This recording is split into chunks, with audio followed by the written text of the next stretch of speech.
800 of the largest American companies are or have been embroiled in retirement-related lawsuits over the past decade.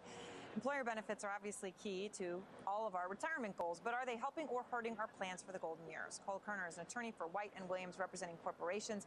Karen Friedman is the policy director for Pension Rights Center. Let's start with you then, Karen. What are companies doing wrong?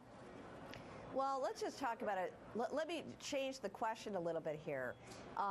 There are millions of workers who have worked all their lives expecting a good pension and retirement, and the system is failing them. So the question we need to ask today is, how can we do better? How can we create a system that helps American workers do better in retirement? How is the system failing them? Other than, I get it when a company goes bankrupt. It can't meet the obligations. But are retirees at going concerns being left hanging? Well, let's talk about it this way. 50% of the private workforce has no pensions or savings to supplement Social Security. Good old-fashioned employers used to provide guaranteed pension plans, and more of them are dropping or cutting those plans back. And the millions and millions of workers are depending on 401k plans, and it's just not cutting it for them. So we have a retirement income system in crisis. Carl, what do you say? It's not a corporate problem. If you look at the median tenure of employees in the United States in the private sector, it's 4 years, and that's actually up because of the layoffs of the last couple of years. It was below 4 years. So if you're an employer, you don't need to be told that you have to incentivize your employees to keep them and to increase their productivity. You're trying to find ways to do that. But your employees, half of them are going to be gone in 4 years. So to some extent, you're running a motel. People are checking in, people are checking out. And if you say to them, let's talk about planning for your golden years, they're not interested in their golden years. Their transportation costs have gone up. Their health care costs have gone up. They're asking for money now. So how does this balance? And you're also raising something very important, which I know we've talked about before, but obviously this is front and center, is people do not stay with one employer long enough. And we haven't yet seemed to figure out a way to switch things like pensions over as people switch careers or companies. See, I think that's where it needs to go. I think the place is the wrong place. It can't be the employer-employee relationship that dictates your retirement. It also shouldn't be where you get your health insurance. If you're going to have 7 or 10 employers over a career, then you really need to be something outside of the employer-employee relationship that's more permanent, some connection that's more permanent. Karen, that's a really interesting point that Carl makes. What's your response? Well, what we would say is this. To the extent to which that employers now have plans, they should keep their promises to workers, right?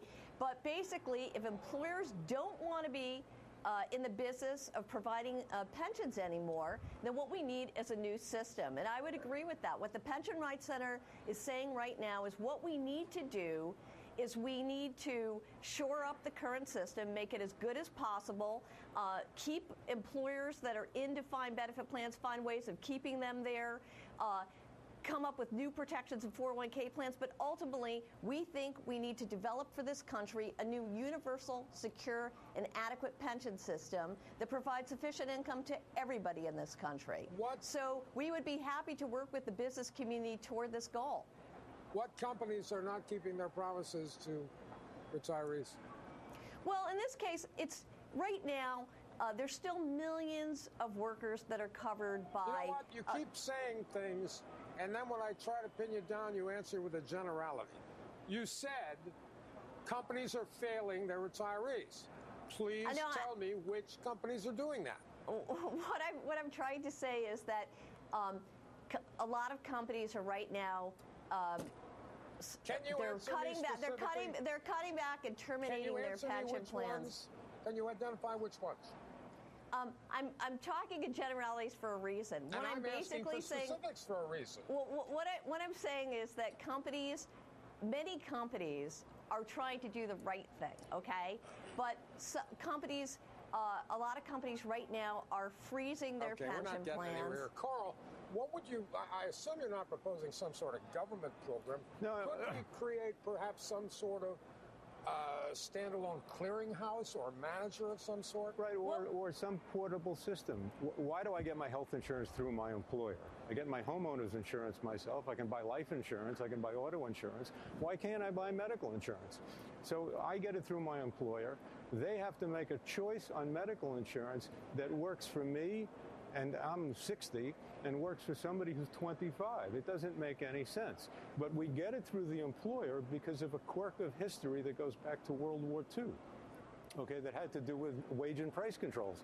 You look at retirement plans, I'll have a 4-year connection, or an employer will have a 4-year connection with an employer. But I might have a 30-year connection with my labor union. I might have a 30-year connection, in my case, with the Bar Association, or if you're an engineer, with the American Society of Mechanical Engineers. Maybe we have to think in terms of where the affiliations are rather than thinking about trying to change them.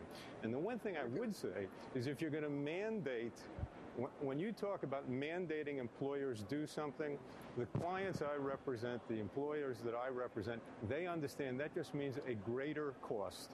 And if you're going to increase the cost of wages, then either we have to raise prices, which we usually can't, or we just have to become more productive and hire fewer people, which is not where we want to go right now with the unemployment. Unfortunately, we've got to end this now. Thank you both very much.